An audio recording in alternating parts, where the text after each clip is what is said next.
abaisser en tout cas l'impact environnemental des installations en changeant de fluide.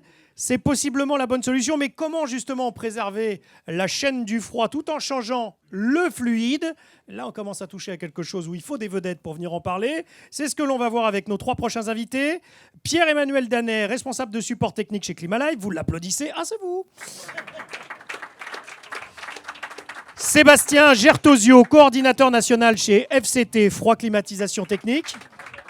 Et Franck Gonzalez, qui est expert dans la DESP, la directive des équipements sous pression. Venez là, que des experts. Faites gaffe, je vous ai à l'œil. Toutes mes excuses. Non, je vous en prie, je blague. Bonsoir messieurs. Donc, pour parler des bonnes pratiques, on va évoquer d'abord la substitution des fluides à fort GWP. Alors, je vais les citer, j'adore les termes, tels que le R404A ou le R507A. C'est ça? Magnifique, c'est exactement ça. Donc, Pierre-Emmanuel Danet, Climalife offre donc un panel de solutions pour substituer les fluides à fort impact environnemental. Est-ce que vous pourriez peut-être d'abord nous expliquer, côté applicatif, quelles ont été les principales étapes techniques pour la mise en œuvre du Solstice N40, produit justement de remplacement du R404A? Alors, contrairement à la situation où on se trouve ce soir, ce n'est pas un long fleuve tranquille. On a eu beaucoup de nouveaux fluides qui sont sortis, à peu près 80 nouveaux fluides qui sont sortis dans les 5 dernières années. Donc avant d'arriver au Solstice N40, il a fallu étudier les propriétés thermodynamiques de ces fluides pour voir si ça correspondait à nos besoins. Il a fallu les sélectionner. Une fois qu'on les a sélectionnés et qu'on a dit ce fluide-là va nous convenir, il a fallu le tester sur le terrain. Donc là, on a fait appel à nos chers clients installateurs qui les ont gentiment testés pour valider les performances. Une fois que ces performances ont été relevées sur le terrain et qu'elles ont été validées, il a fallu convaincre et faire homologuer les produits auprès des constructeurs. Et à partir de là, on a pu mettre en place les préconisations de mise en œuvre, les recommandations. Donc c'est un certain nombre d'étapes assez longues à passer et qui nous amènent aujourd'hui à avoir des produits de remplacement efficaces. Qu'on comprenne bien, qu'est-ce que vous préconisez, vous, pour faire une reconversion? Alors, il ne faut pas se jeter dans la gueule du loup à, je dirais, grands pas. Il faut être prudent. Avant de reconvertir, il faut déjà bien étudier son installation. C'est-à-dire que si l'installation est bancale, on ne fait rien. On commence par la remettre d'aplomb.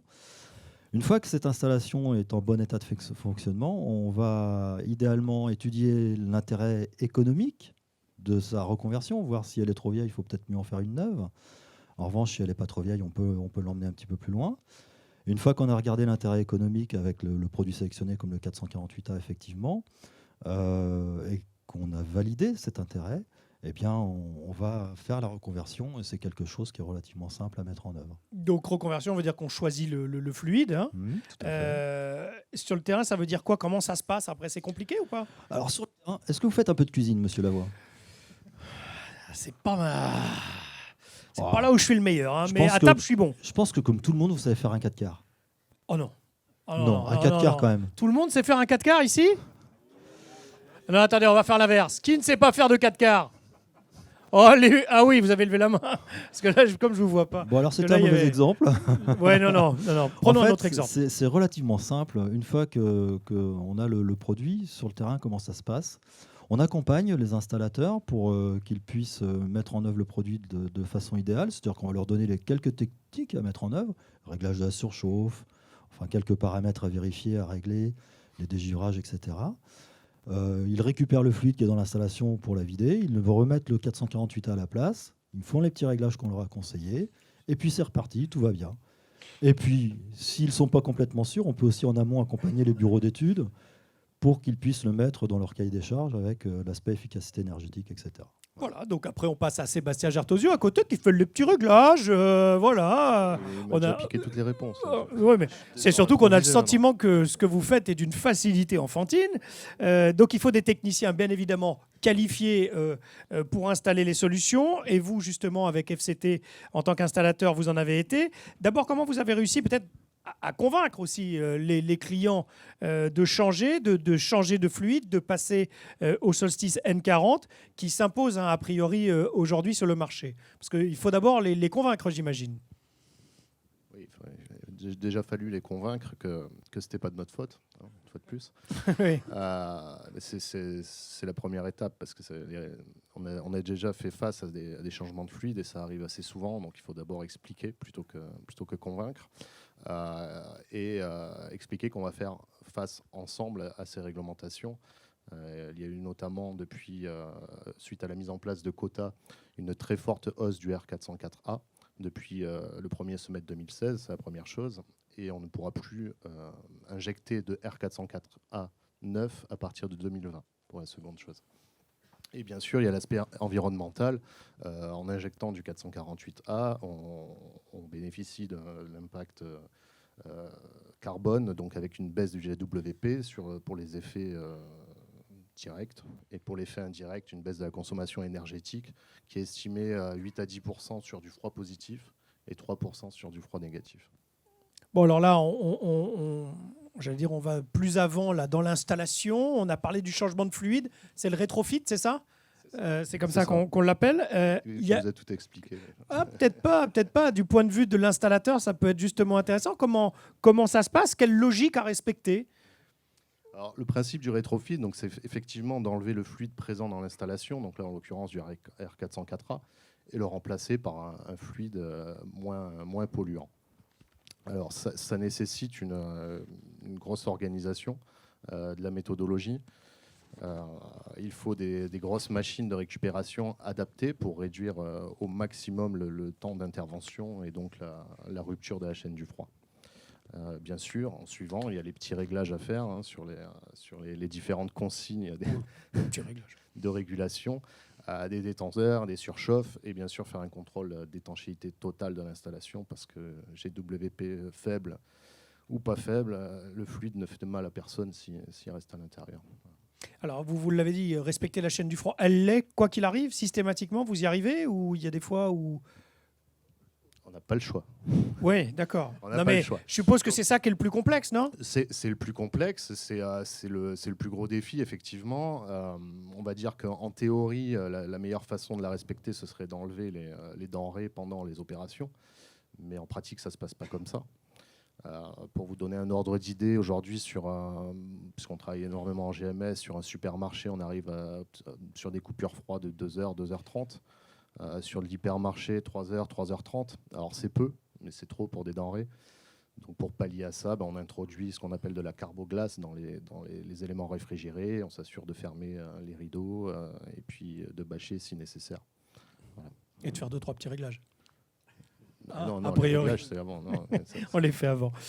Autre point très important, récupérer les fluides usagés, bien évidemment. Non, c'est pas pour vous. Et leur donner une deuxième vie. Là, je me tourne justement vers notre expert frigorifique, Franck Gonzalez. Vous êtes un peu, on va dire, le sage là, de ce processus de substitution, puisque vous intervenez en tant que consultant extérieur afin de vérifier que toutes les étapes sont bien cohérentes, en tout cas ce qui vient de nous être décrit, que les réglementations applicables, bien évidemment, sont respectées dans le cadre de la substitution d'un fluide par un autre. Alors comment s'articule là, vous, votre travail et vos interventions ?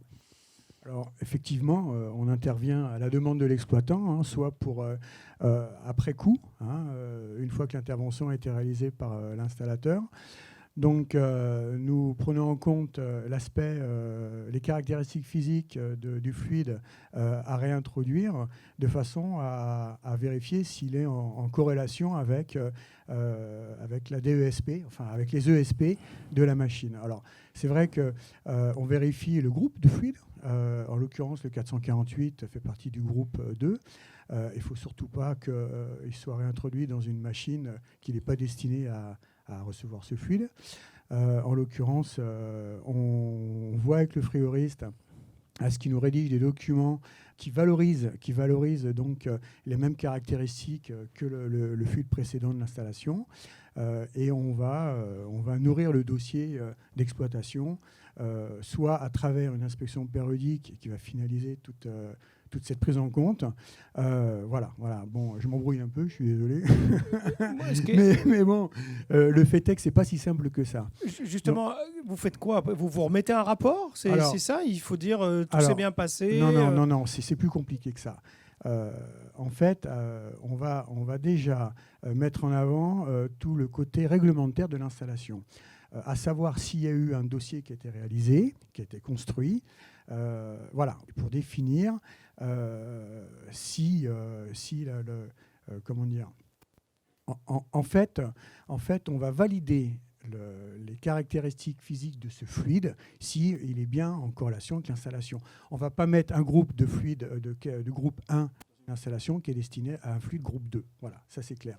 Voilà, et tous les magasins font appel à vos services, par exemple, ou c'est seulement s'ils le veulent? Oui, non. Alors c'est vrai que il est important de prendre en compte cette intervention et de le valider par rapport à soit un rapport, soit une inspection périodique qui va prendre en compte les documents attestant l'introduction de ce fluide. Voilà. Mais ça ne s'arrête pas que là. Ça implique aussi à ce que le frigoriste vérifie tout le réglage pressostatique de sécurité des compresseurs et l'atteste.